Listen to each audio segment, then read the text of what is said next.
आपने कभी नहीं सुना होगा कि शेर को बीपी हो गया, गाय को शुगर हो गई, या भैंस को चश्मा चढ़ गया, या कुत्ते की हड्डियां कमज़ोर हो गई। किसी भी पशु को कोई बीमारियां आपने नहीं सुनी होंगी, लेकिन ये सारी बीमारियां इंसानों में आ गई हैं। घर घर में शुगर के मरीज़ हैं, घर घर में बीपी के मरीज़ हैं, हर घर में कब्ज़ आ चुकी है, बवासीर हो चुकी है, युवा पीढ़ी नपुंसक हो चुकी है। इतनी बीमारियां आ चुकी हैं कि पूछो मत। वो भी तब जब पूरे देश में हर रोज़ हज़ारों की संख्या में अस्पताल खुल रहे हैं, हर शहर में अस्पताल की भीड़ है, सारे अस्पताल भरे पड़े हैं।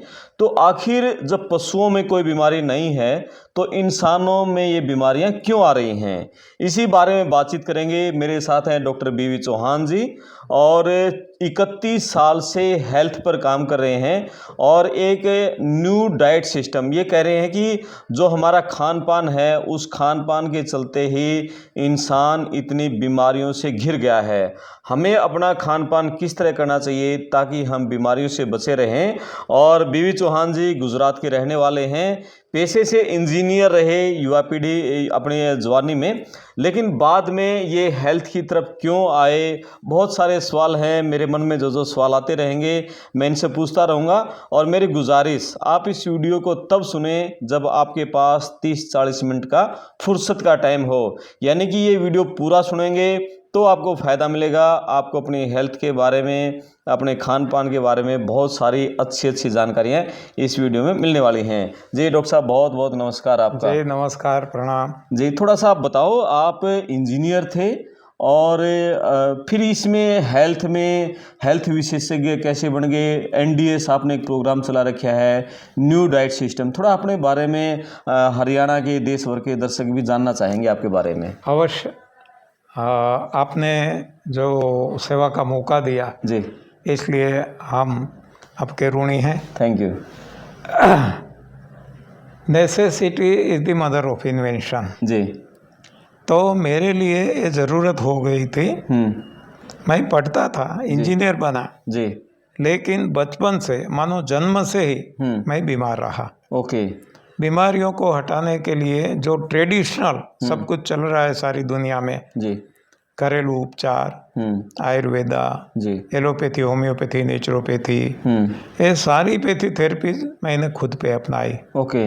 पानीपैथी, स्वमूत्र थेरेपी, सब कुछ। लेकिन उससे मुझे कोई फायदा तो नहीं हुआ। रोग तो आगे आगे आगे आगे बढ़ते ही चले गए। जी। तब मैंने अल्टरनेटिव थेरेपीज पे सोचा कि ये भी करके देखें। तो योगासन किया, बहुत सारे प्राणायाम किए, केवल किए नहीं, करवाए भी। Once upon a time I was a yoga teacher. Reiki भी मैंने की। सब कुछ जो मेरे सामने आया, जी, सब कुछ मैंने करके देखा, लेकिन कहीं से भी मुझे मनोवांछित परिणाम नहीं मिला। रोग बढ़ते ही गए। तब मेरी मन में एक ऐसी वो हो रहा था कुछ कि कहीं ना कहीं हमारी गलती है, इंसान की गलती है। जैसे आपने अभी बताया, किसी को कोई रोग नहीं है, जैसे कि मधुमक्खी को डायबिटीज नहीं है जी। हाँ, और हम मध खाने से, शहद खाने से डरते हैं। तो ये कुछ ना कुछ गलती इंसान की है। जी। तो ये क्या गलती है? तो ये पहले तो पता नहीं चलता था, और मेरी ऐसी हालत हो गई कि मैं अब जिंदा रहने के लिए भी तैयार नहीं था। मैंने ठान लिया कि अब मेरे लिए एक ही है, सुसाइड। हाँ, अब जिंदा नहीं रहना है, मर जाना है। कौन से सन की बात है ये? हाँ, ये 1993 के करीब की बात है। जी। मैंने तय कर लिया कि अब मर जाना है। कितनी उम्र थी तब आपकी? हाँ, मानो आज 79 है, इसमें से 31 निकाल दो। जी। मतलब 50 साल के आसपास, 48 ऐसा कुछ। बिल्कुल। हाँ, 50 के पहले। जी जी। ऐसी मेरी हालत थी। तो मुझे भगवान ने ही दे दिया, जो हम कहते हैं जो भी मिलता है भीतर से मिलता है। जैसे आपको पता होगा, साइंटिस्ट जिसने हमें लॉ ऑफ ग्रेविटी दिया जी, उनको पता चला कि फल नीचे ही क्यों गिरता है। फल तो पहले से नीचे गिरता है, आजकल का उसके वक्त से गिरने लगा ऐसा नहीं है जी। वो सबसे सृष्टि बनी, किसी को सोच नहीं आई, उनको ही आई, क्योंकि उनके आत्मा वो भगवान परमात्मा ने उनसे कुछ समाज को देने के लिए सोचा होगा जी। उसी तरह भगवान ने कुछ मेरे द्वारा समाज को देने का सोचा होगा, तो मेरी ऐसी हालत बना दी और मुझे सही समय पे ये सही ज्ञान दे दिया। तो मैं ये मानता हूँ कि ईश्वर की कृपा है, मुझे तीसरा नेत्र मेरा खोल दिया, सही ज्ञान दे दिया, जो आज मैं सभी को बताता हूँ और करोड़ों लोग दुनिया में अपने रोगों से तो वो छुटकारा पा लेते हैं। इतना ही नहीं, जीवन में बदलाव आ जाता है, लाइफ ट्रांसफॉर्म हो जाती है। बिल्कुल। क्या है ये एनडीए सिस्टम जिसका आप प्रचार कर रहे हो, न्यू डाइट सिस्टम? बहुत अच्छा सवाल है आपका। न्यू डाइट सिस्टम ये नाम मैंने दिया हुआ है, इसमें नया कुछ है ही नहीं, लेकिन आज जो हम खा रहे हैं सारी दुनिया खा रही है, दुनिया के इंसान खा रहे हैं, अन्य प्राणी नहीं खाते, इंसान ही ऐसा गलत खाते हैं कि जिसके हिसाब से रोग हो गए। अब मेरी समझ में आया कि पुराने समय में जब रोग नहीं थे जी, तब लोग क्या खाते थे, भगवान राम क्या खाते थे, हनुमान जी क्या खाते थे, अन्य जो कोई जंगल में रहने वाले इंसान जिसको कोई रोग नहीं थे तो वो क्या खाते थे। तब मुझे पता चला कि वो प्लांट बेस्ड फूड खाते थे जी, जो जंगल में मिलता था। खेती में भी अपना खेती करके वो उगाते नहीं थे, कोई इंडस्ट्री में वो प्रोडक्शन नहीं करते थे जी। तो जो भगवान ने प्रकृति ने दिया वही वो खाते थे, प्लांट बेस्ड यानी कि वनस्पति जन्य जी। तब मेरी समझ में आ गया कि एक तो हमारी खान पान की गलती है, तो एक खान पान हमने प्रयोग किया खुद पे कि ऋषि मुनि थे तो वो ज़्यादा से ज़्यादा उपवास पे जोर देते थे, और एक सूत्र भी मेरे समझ में आया, लंघनम परम औषधम। तो इसे मैंने उपवास शुरू किया और साथ साथ में भोजन में बदलाव किया जी। ये भोजन प्लांट बेस्ड फूड मैंने खाना शुरू किया तो ये रिवर्स होने लगे सारे रोग। तो मुझे तो और जोश आ गया, आत्मविश्वास बढ़ गया, गजब।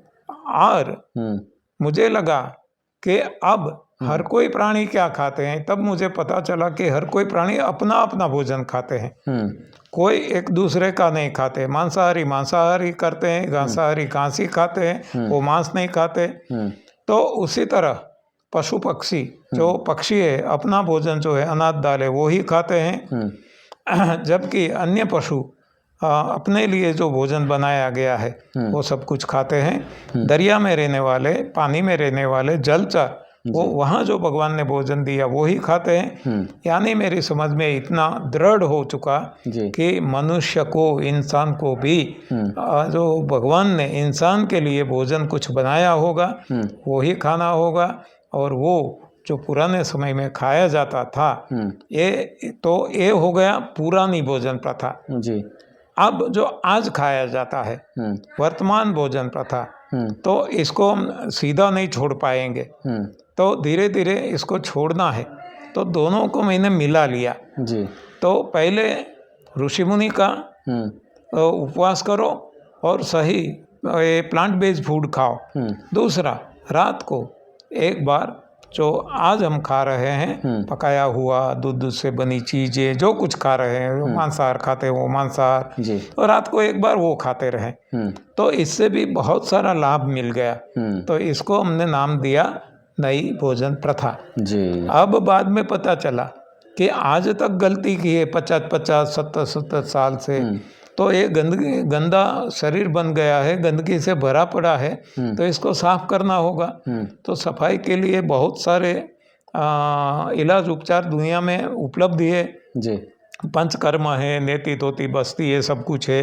तो इसमें से मैंने 3 पसंद कर लिए, चुन लिए। तो इसमें एक है संजीवनी क्रिया कहते हैं, जिसको लोग एनिमा कहते हैं। दूसरा लंघनम परम औषधम, यानी कि उठने के बाद 8 घंटे कुछ भी नहीं खाना पीना, और बाद में जब खाए तो ऐसा खाए, जो ब्रेकफास्ट जिसको बोलते हैं, तो ऐसा खाए जिससे भी सफाई हो, भीतरी सफाई हो जी। तो ये दोनों को छोड़ दिया हमने। पहले सफाई करो, बाद में सही खाना खाओ। सही खाना भी आप पूरा नहीं खा सकते हैं तो रात को एक बार पकाया हुआ भी खा लो, तो इससे भी काफी लाभ हुआ। और इसको हमने नाम दिया नई भोजन प्रथा, न्यू डाइट सिस्टम, NDS। बिल्कुल। और हमारे पुराने ज़माने में तो हमारे बुज़ुर्ग भी, आज से हम बात करें, जो लड़के होते थे उनको कहते थे भी थोड़ा जवान होते ही मंगलवार का व्रत रखो, और महिलाएं थी वो शुक्रवार का व्रत रखती थी और गुड़ और चना खाती थी उस दिन, और बच्चे उस दिन जो लड़के थे वो मंगलवार को चूरमा खाते थे, वो दोपहर बाद पूरा दिन व्रत रखते थे। तो सप्ताह में एक दिन दोनों काम हो जाते थे। महिलाओं में भी खून की कमी हो जाती है, वो गुड़ चने से पूरी हो जाती थी। बच्चों में वो उनको थोड़ा उनको अपने ब्रह्मचर्य के प्रति भी उनके ये लगता था कि हमें ये रहना चाहिए, और इस तरह के भाव पैदा होते थे। तो यानी हमारे बुजुर्ग थे वो काफ़ी समझदार थे। अब जैसे जैसे साइंस का, शिक्षा का ज़माना बढ़ता चला गया, अब ये फास्ट फूड आते चले गए, इसने पूरा सिस्टम ही ख़राब कर दिया है। करेक्ट। तो आपका जो आपकी समझ है सही में जो मैं समझता हूँ एकदम करेक्ट है। क्योंकि जो हमारा इंसान का बनाया साइंस, मैन मेड साइंस, मानव सर्जित विज्ञान, इसने पूरा हमारे वेद पुराणों का जो विज्ञान था इसको बदल डाला जी, पूरा उल्टा कर दिया। हमारे वेद पुराण में क्या था? पंच तत्व, पृथ्वी जल अग्नि वायु आकाश, सारा ब्रह्मांड इससे बना है। और ब्रह्मांड सो पिंड है, हमारे पिंड, हर किसी के देह भी उससे ही बने हैं जी। तो ये सारे पंच तत्व हर किसी को अपने अपने भोजन जो प्रकृति ने दिया उससे मिलते हैं। ये वेद पुराणों में दिया गया है। जबकि हमारे मैन मेड साइंस ने क्या बताया? एक खाओ प्रोटीन मिलेगा, एक खाओ कैल्शियम मिलेगा, एक खाओ कार्बोहाइड्रेट मिलेगा, एक खाओ तो लोहा यानी आयरन मिलेगा, ये खाओ तो आपका खून बढ़ेगा, ये सप्लीमेंट खाओ, ये खाओ, ये दवाइयाँ खाओ। ये इतना उल्टा कर दिया कि मान लो ये सारी इंसान मानव जात की घोर खोद दी। बिल्कुल। और एक और सवाल मैं पूछना चाहूँगा दूध के बारे में। दूध के बारे में बहुत सारे लोग कहते हैं कि दूध नहीं पीना चाहिए, वो तो जो पशु है, गाय है, उसके बछड़े के लिए, या भैंस के उसके बच्चे के लिए है, और ये मांसाहारी है। लेकिन आज सब लोग दूध पीते हैं, संत महात्मा हैं वो भी सारा दूध पीते हैं। कोई कहता है भैंस का दूध नहीं पीते, कोई साधु संत हम तो सिर्फ गाय का ही दूध पीते हैं। तो आप जैसे कह रहे थे कि दूध से बनी हुई चीज़ें ये भी शरीर को नुकसानदायक करती, कितना दूध पीना चाहिए, नहीं पीना चाहिए? पहलवान लोग दूध नहीं पिएंगे तो पहलवान ही नहीं कर पाएंगे फिर वो तो। बहुत अच्छा सवाल आपने किया। मैं बेसिकली किसान हूँ। मेरा जन्म छोटे से गांव में खेडूत किसान के घर हुआ। तो किसान ऐसा मानते हैं कि हमें शारीरिक श्रम करना है, बहुत मेहनत करना है, तो इसमें ताकत चाहिए जी। और ताकत यानी किलो कैलोरी दूध से मिलती है, और दूध से बनी चीज़ें, मक्खन, घी, इससे मिलती है। तो किसान बहुत दूध खाते हैं, और दूध के लिए वो अपने घर गाय, भैंस, ऐसे पशु भी रखते हैं। हम भी रखते थे जी। मैं भी दूध बहुत पीता था, दूध से बनी चीज़ें, मावा, मिठाइयाँ, सब कुछ बहुत खाता था। और तब तक मैं बीमार रहा। जैसे मुझे पता चला, आज 31 साल हो गए, मेरा दूध टोटली बंद है। अब मेरी समझ में आ गया कि दूध तब तक जरूरी है जब तक इंसान को भगवान ने दिया है। हर कोई प्राणी को, जिसको भी दूध दिया है माता को, अपने ही संतान के लिए दिया है और किसी के लिए नहीं दिया है। गाय का बछड़ा भैंस का नहीं पीता, भैंस का बछड़ा गाय का नहीं पीता, शेरनी का किसी का कोई नहीं पीता है। और एक इंसान ही है, सभी का पीता है, किसका छोड़ता नहीं है जी। और ये जो है उनके लिए डिजाइन नहीं है। ये जो हमारा मशीन है, एक केमिस्ट्री है। तो यहाँ जब तक भगवान ने हमारे शरीर के लिए दूध हमारे माँ के द्वारा दिया, तब तक ही वो हमारे लिए सही था, वो संपूर्ण आहार था, वो हमारे लिए अमृत था। लेकिन जैसे ही भगवान ने माँ का दूध बंद कर दिया, तो उसको यहाँ पचाने के लिए जो केमिकल फैक्ट्री भगवान ने बनाई थी, अब वो केमिकल फैक्ट्री भी भगवान बंद कर देते हैं। अब अपनी माँ का दूध भी हमारा शरीर नहीं पचा सकता। मान लो मेरे बाद मेरी माता ने एक और बच्चे को जन्म दिया, मेरे छोटे भाई को, तो मेरी माँ का दूध भी यदि मैं पीता हूँ, कोई नहीं पीते, माँ भी पीने नहीं देती और कोई पीता नहीं, लेकिन मान लो पिया होता तो भी मेरा शरीर अब इसको पचा नहीं सकता, क्योंकि दूध पचाने के लिए जो केमिकल्स चाहिए, जो केमिकल फैक्ट्री, वो तो भगवान ने बंद कर दी। अब खुद की माँ का भी नहीं पचता, तो गाय भैंस भेड़ बकरियों का, शेरनी का, हाथनी का कैसे पच सकता है जी। तो लेकिन ये जो मैंने अभी आपको बताया मैन मेड साइंस, उसने हमने गलत राह दी कि दूध पियो।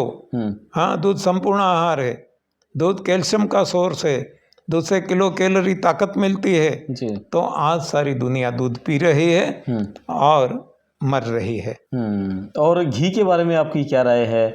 घी आदमी को खाना चाहिए, नहीं खाना चाहिए? लोग खूब घी खाते हैं, जवानी में खूब खाते हैं, जब उनको ये हो जाता है कि हार्ट अटैक आ गया, एक झटका आ गया, तब वो घी बंद करते हैं। डॉक्टर ने कह दिया कि दूध भी पीना तो मलाई उतार के पीना है, घी बंद कर दिया।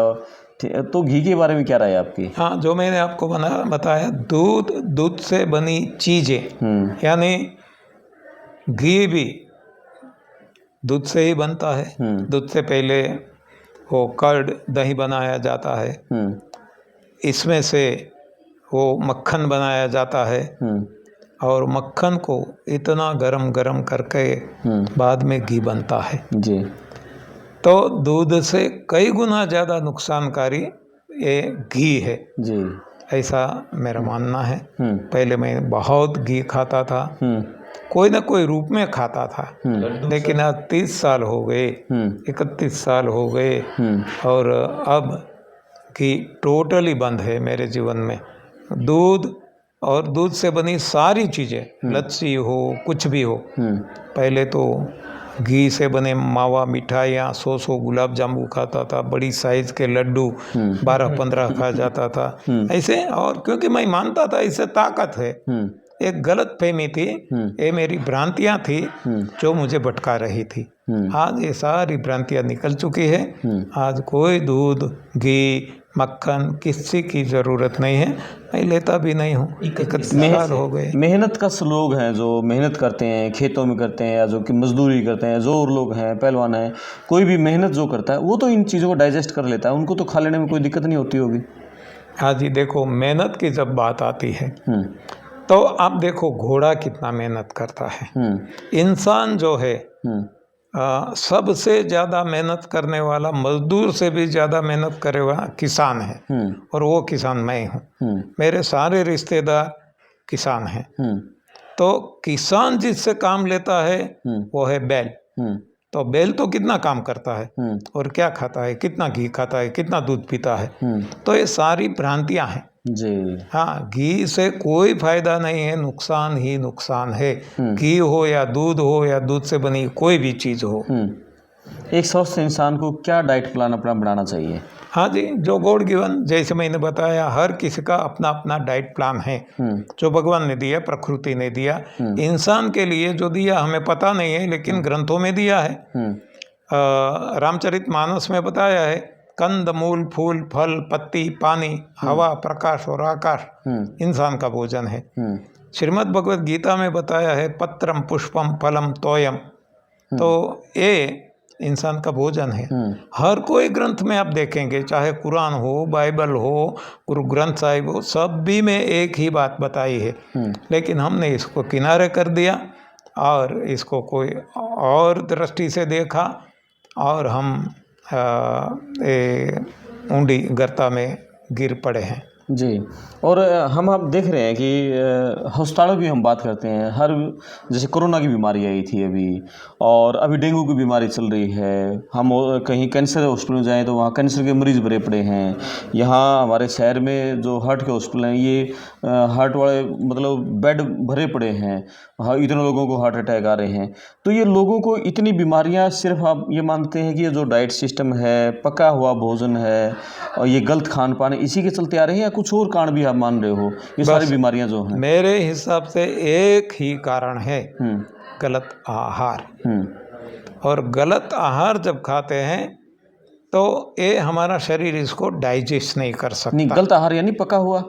हाँ, गलत आहार यानी जो हमारा आहार नहीं है वो, यानी कि अनाज दालें पक्षियों का आहार है, हमारा नहीं है। मांसाहार वो शेर चीते बाघ वरू का है, हमारा नहीं है। जी। दूध से बनी चीजें किसी का नहीं है जो हम खाते हैं। जी। तो ये सारे गलत आहार, इसको आग पे चढ़ा के पका कर खाते हैं तो और नष्ट भ्रष्ट करके मृत बना के खाते हैं तो ये और नुकसानदेही हो जाता है, टॉक्सिक हो जाता है। और ये सारे रोगों का कारण ये गलत आहार है।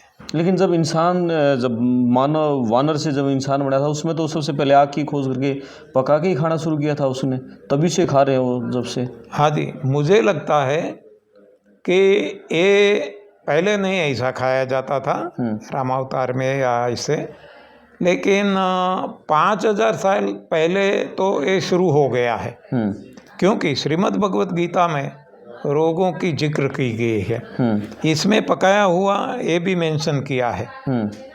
रामायण रामचरितमानस में ऐसा नहीं है।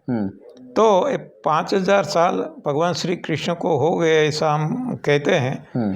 तो ये 5000 साल से तो आया है, तो रोगों का कारण श्रीमद् भगवत गीता में भी वही बताया है। इसमें ये बताया है कि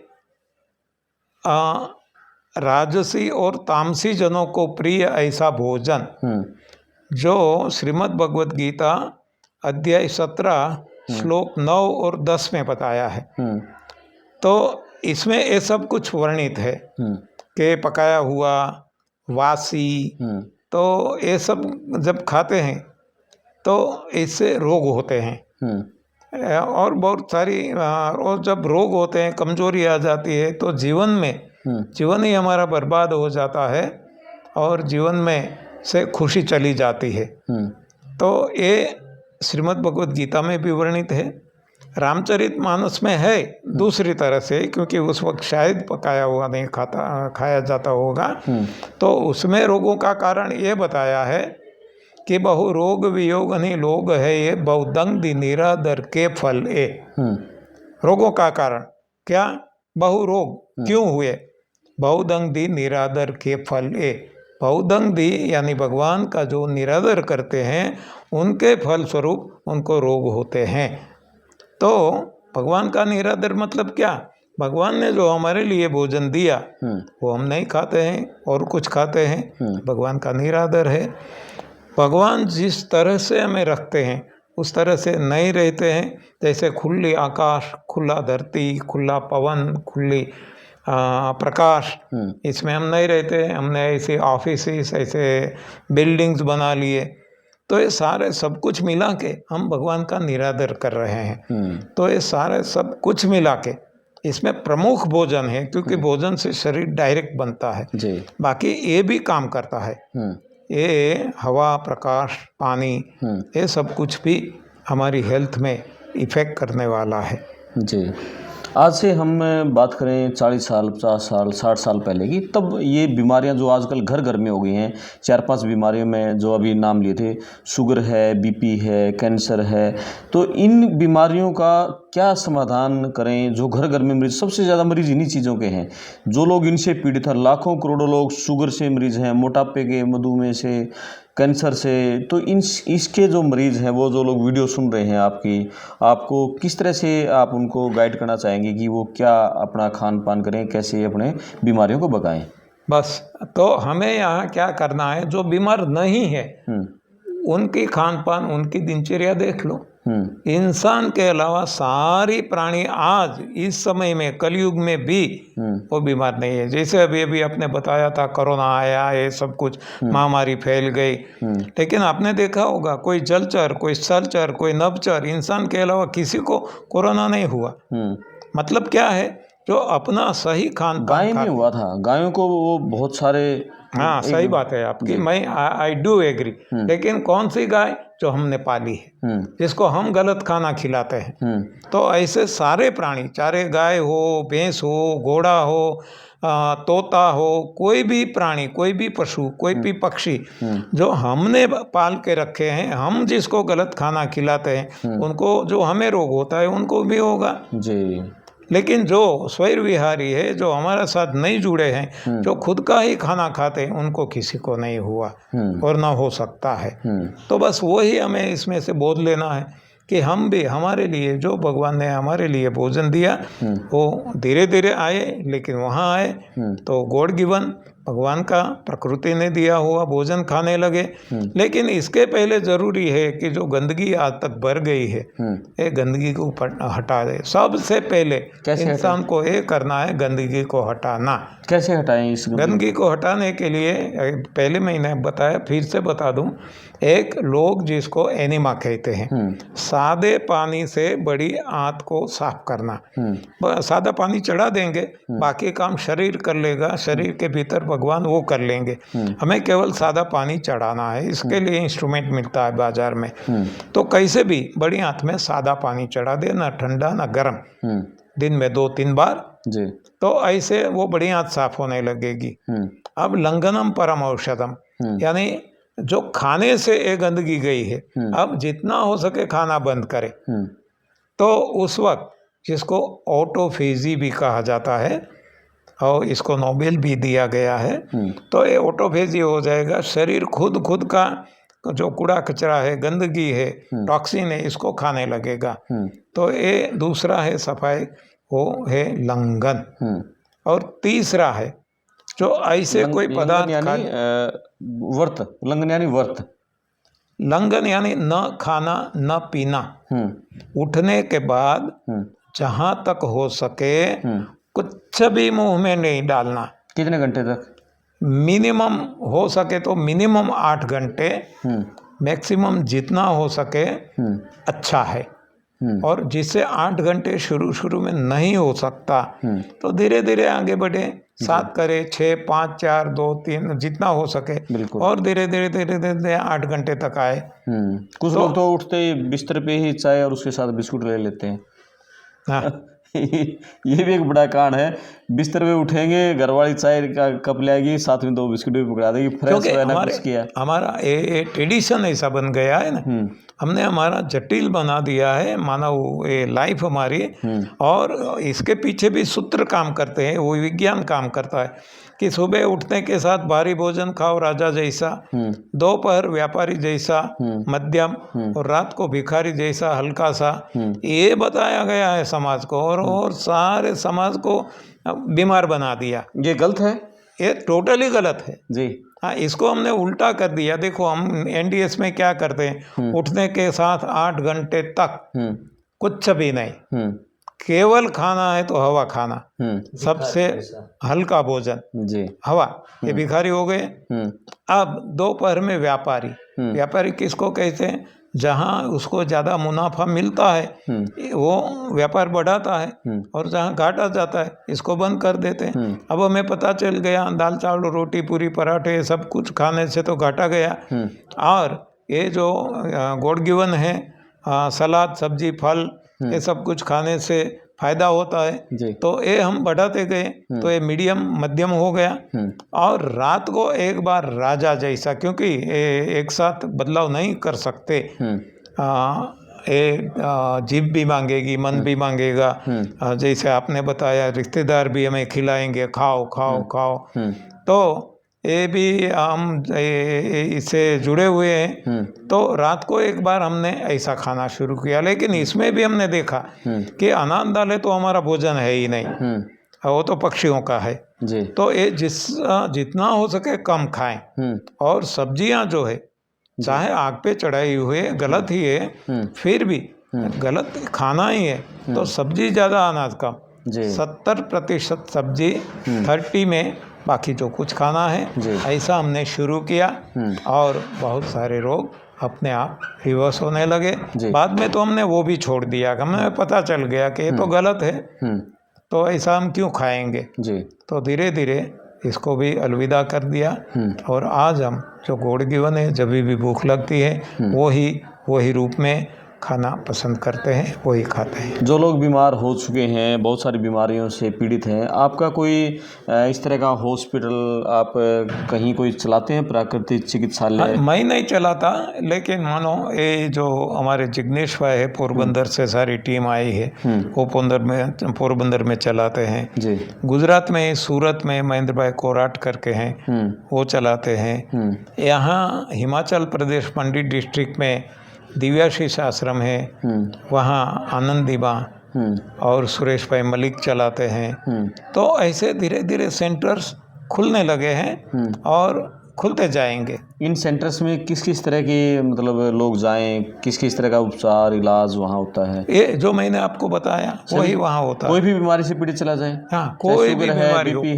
भी हो, कोई भी बीमारी, जहाँ डॉक्टरों ने जवाब दे दिया है कि अब आप बचने वाले नहीं हैं, वो आज 10-10, 15-15 साल से जी रहे हैं और औरों को जीवनदान दे रहे हैं। अच्छा जी। अच्छा, जैसे ये बीमारियां हैं, जैसे शुगर है, लोग कहते हैं कि एक बार हो जाए तो फिर दोबारा वो ख़त्म नहीं होती। सही बात है, ऐसा है? हाँ ऐसा है। कहाँ जो बताते हैं वहाँ मेडिकल साइंस में है, आयुर्वेद में है, सारीपति थेरेपी में है। यहाँ ऐसा एक भी रोग नहीं है जो रिवर्स नहीं हो सकता। यानी कि आपका कहना है कि शुगर होने के बाद भी खत्म हो सकती है? अरे हो गई है। अच्छा, हो गई है लाखों लोगों की। अच्छा, हाँ, एनडीएस सिस्टम अपनाने से, एनडीएस अपनाने से इंसुलिन बंद हो गया, सारी दवाइयाँ बंद हो गई। आज वो गन्ना जूस पीते हैं, आम खाते हैं, अंगूर खाते हैं। अरे आप शायद टेस्ट के लिए, वैसे तो वो नहीं खाएंगे, लड्डू खिलाएंगे, गुलाब जामुन खिलाएंगे और बाद में टेस्ट करेंगे, डायबिटीज नहीं आएगा, शुगर नहीं आएगा। और ये जो कैंसर है, ये भी, इसका भी इलाज है कुछ? हाँ, मैंने यही बताया ना, वहाँ ला इलाज है, यहाँ सब कुछ। हाँ, रोग ही नहीं है। हम तो वैसा मानते हैं कि रोग जैसी कोई चीज ही नहीं। कैंसर के रोगी ठीक हुए आपकी शरण में आकर कुछ? अरे कितने सारे आप मांगो तो, यहाँ यूपी में भी है, आपके हरियाणा में भी है। सुरेश भाई मलिक जो मैंने आपको बताया, वो हरियाणा के हैं, जो आज मंडी डिस्ट्रिक्ट दिव्याशीष आश्रम में, वो डॉक्टरों ने मना कर दिया था, अब आप जीने वाले नहीं हैं। आज कितने लोगों को वो जीवनदान दे रहे हैं। हाँ, वैसे महाराष्ट्र में भी है, गुजरात में भी है, यूएसए में भी है, सारी दुनिया में है। कैंसर तो ऐसे यूं ठीक हो जाता है। अच्छा है। हाँ, और एक है ना, छोटे छोटे बच्चों में देखता हूँ डायलिसिस वाली एक समस्या है, खून की दिक्कत हो जाती है। हाँ, इसका भी कोई समाधान है?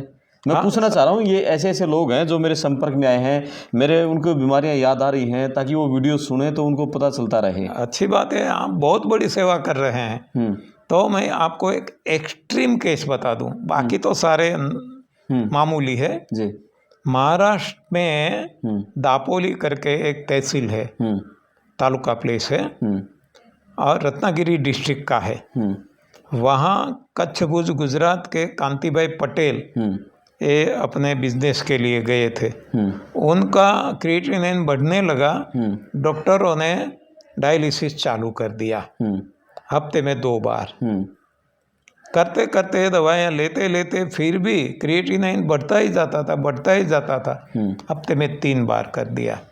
ऐसे करते करते दवाइयाँ बढ़ती गई, डायलिसिस बढ़ता गया, हर दिन कर दिया, हर दिन डायलिसिस, 7 दिन। फिर भी क्रिएटिनिन बढ़ता था, फिर भी दवाइयाँ तो बढ़ाते ही जाते थे। अब दिन में 2 बार, फिर भी क्रिएटिनिन बढ़ते बढ़ते बढ़ते 20 तक पहुंच गया जी। दिन में 3 बार। अब डॉक्टरों को लगा कि यहाँ रहेंगे तो ये काली टीली हमारे पे आ जाएगी, इसको अब छुट्टी कर दो। छुट्टी कर दिया कि अब सेवा करो। ऐसे मरीज को जब ये एनडीएस का पता चला, उन्होंने फॉलो किया, जो 20 से ज़्यादा क्रिएटिनिन बढ़ गया था, धीरे धीरे धीरे कम होते होते विद इन रेंज यानी 1 पे आ गया, और सारा डायलिसिस बंद, सारी दवाइयाँ बंद, और वो अपने रिश्तेदारों के बीच, अपने मित्रों के घर घर जाने लगे और बताने लगे कि ये माया जाल में आप मत फंसो, ये जो है जो मैंने किया आप सभी को पता है, तो आप भी फॉलो करो। तो ये एक्सट्रीम केस है, ये इससे ज़्यादा और डायलिसिस का कौन सा केस हो सकता है। तो ये सब कुछ यहाँ ठीक बिल्कुल। और एक है ना, बहुत लोग पीड़ित हो चुके हैं घुटनों की बीमारी से। आप किसी हॉस्पिटल में चले जाएं, रोहतक पीजीआई में चले जाएं, चंडीगढ़ पीजीआई में चले जाएं, दिल्ली एम्स में चले जाएं, हड्डी के डॉक्टर का जो कमरा होगा ना, सबसे ज़्यादा भीड़ उसके पास मिलेगी, और सारे लोग इन घुटनों के रोग से पीड़ित हैं। ये क्यों बीमारी आ रही है? हाँ, ये गलत खाना खाने से। सभी बीमारियों का कारण केवल एक है, डॉक्टर कहते हैं ग्रीस खत्म हो गया इनका। हाँ, वो डॉक्टर सही है, क्यों खत्म हुआ उनको मालूम नहीं है। ये गलत खाना खाया इसलिए खत्म हो गया। अब सही खाना खाने लगो, फिर से रीजनरेट होगा, हो जाता है, होता है, हो गया है। मेरी पत्नी का ही केस है। हाँ, उनको बोल दिया था डॉक्टरों ने कि दोनों नी जॉइंट रिप्लेस करवाना पड़ेगा, कुछ भी नहीं करवाया। आज सारी दुनिया में दौड़ती है 31 साल से हम, और ऐसे तो बहुत सारे केस है जी। ऐसे टेढ़े मेढ़े हो गए थे, वो कितना हमने तो देखा है, चमत्कार ही चमत्कार देखे हैं यहाँ। हाँ, तो यहाँ सब कुछ संभव है। ये लोग ये जानना चाहेंगे आपकी डाइट क्या है, आप क्या खाते हो? Oh my God. तो मैं इतना बता दूं, जो मैं कहता हूँ वो ही करता हूँ जी, और जो करता हूँ वो ही कहता हूँ। समझ गए होंगे आप जी, इतने तो शार्प है ही। बिल्कुल। पका हुआ नहीं खाते बिल्कुल भी, या शाम को थोड़ा बहुत? बिल्कुल नहीं, जरूरी नहीं, जहर है। जब समझ गए क्यों खाएंगे? कितने साल से आपने पका हुआ छोड़ रखा है? देखो 31 साल से हम इसमें आए, एनडीएस में धीरे धीरे धीरे हम आगे बढ़े जी, और कई साल से ये सब कुछ धीरे धीरे छूटता गया। ऐसा नहीं कि हमने पहले दिन से सब कुछ छोड़ दिया जी, धीरे धीरे अपने आप छूटता गया, अपने आप जी। और गुजरात से हैं बीवी चौहान जी, इंजीनियर थे पेशे से, और खुद को ही ठीक करते करते करते और खुद में ही डॉक्टर बन गए, और आज पूरी दुनिया में हज़ारों लाखों लोगों को ठीक कर चुके हैं। सिर्फ मुझे 3 महीने पहले पता चला था, जींद में रामविलास मित्तल जी हैं हमारे मित्र, उन्होंने कहा कि बीवी चौहान जी हैं, मेरी बात हुई है, वो अमेरिका में हैं और नवंबर में वो इंडिया आएंगे और सबसे पहले जींद आएंगे। बोले मैंने उनकी टिकट बुक करवा दी है अमेरिका से इंडिया की, और जब वो नवंबर में आएँ तो आपको उनसे मिलना है, एक वीडियो बनानी है, ताकि बहुत सारे लोगों का भला हो सके, उस वीडियो को सुन सकें। जो आज हमारा खान पान जो बेकार हो चुका है, जिस तरह से हम ये जो खाने के चक्कर में, फास्ट फूड खाने के चक्कर में, मिठाइयाँ, तली हुई चीज़ें, अलग अलग तरह के परोंठे, पता नहीं क्या क्या, हम इस जीभ के स्वाद में घर में अलग अलग तरह की रेसिपी बन रही हैं, यूट्यूब पे देखते हैं ये रेसिपी वो रेसिपी, और रेसिपी के चक्कर में, जीभ के स्वाद में, और इस पेट को हमने कूड़ेदान डस्टबिन बना दिया है। और फिर कहते हैं कि मेरा घुटना दुख रहा है, मेरा ये दुख रहा है, मेरा कंधा दुख रहा है, मेरी आंखें कमज़ोर होगी, मेरे सिर के बाल झड़ रहे हैं, मुझे शुगर है, मुझे बीपी है, इसको कैंसर हो गया। तो इन बीमारियों का कारण है सिर्फ हमारा खान पान। और बीवी चौहान जी ने बहुत अच्छी अच्छी बातें बताई। कुछ सवालों के जवाब रह गए हों तो आप अपने सवाल कमेंट बॉक्स में लिख देना। भविष्य में जब भी चौहान जी से मुलाकात होगी या जिग्नेश भाई से मुलाकात होगी तो उन सवालों के जवाब भी हम जानने की कोशिश करेंगे। वीडियो को खूब शेयर करें जनहित में, ताकि ज़्यादा से ज़्यादा लोग इस वीडियो को सुने, तंदुरुस्त रहें, सेहतमंद रहें, खुद भी खुश रहें, और जब तक ये ज़िंदगी है मस्ती से जिएँ। मैं आपका दोस्त करमपाल, धन्यवाद। धन्यवाद सर। धन्यवाद, थैंक यू, नमस्कार।